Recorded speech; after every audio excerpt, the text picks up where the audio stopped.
understanding triggers, and how to respond.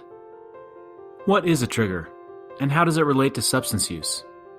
You may have heard the term trigger as your son talks about what pulls him into wanting to use. Let's define trigger as internal or external events that cause us to consider or think about using.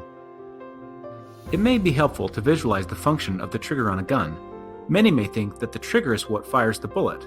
While it is true that the trigger may get the process started, it isn't what actually fires the bullet. It is the explosion of the gunpowder behind it. Similarly, a trigger isn't what causes the substance use, but it may get the process going in that direction. Let's look at the trigger to use cycle to see how this process develops.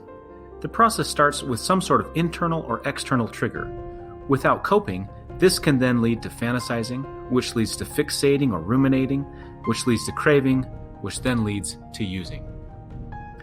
So, looking back at the beginning of this process, let's understand triggers more clearly. An internal trigger is something that happens inside you, like an emotion, a thought, or a memory. It can be as simple as being bored or as complex as a specific memory from the anniversary of a challenging event in your life. An external trigger is something happening outside of your person. These are the people, places, and things. This may be a song that references drugs, or one that you listen to many times while high. It could be a park, house, street, or a friend that sparks a memory or a habit towards using.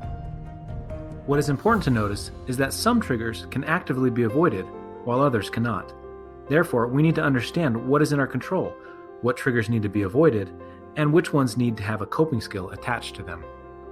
This will be an important part of your child's work of recovery.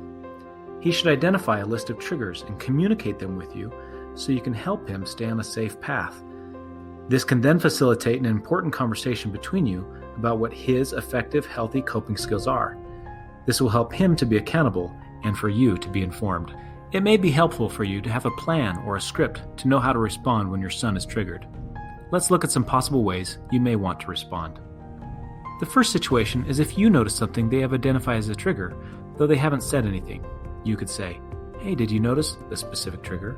What are your thoughts about that? How are you feeling?" This helps them to have the ability to talk about a trigger without shame or judgment. It is important for you to have a curious attitude and just be present with them without panicking. The second situation is when they tell you they have been triggered. Remember, it is very important not to react or panic. It is good that they are communicating the trigger to you. That act alone shows a desire to change and will likely reduce the intensity of the trigger. You can respond by saying, "Tell me more about how that affects you."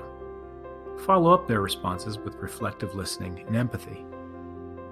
"What can I do to help?" And "What are you going to do?" Remember, you don't have to solve the problem. You are there as a safe person they can talk to and move through their thoughts and feelings with. You can be a reminder to them of how to positively cope with the trigger. The most important thing will be for you to listen and not panic or react. If they are sharing their triggers, they are well on their path to recovery.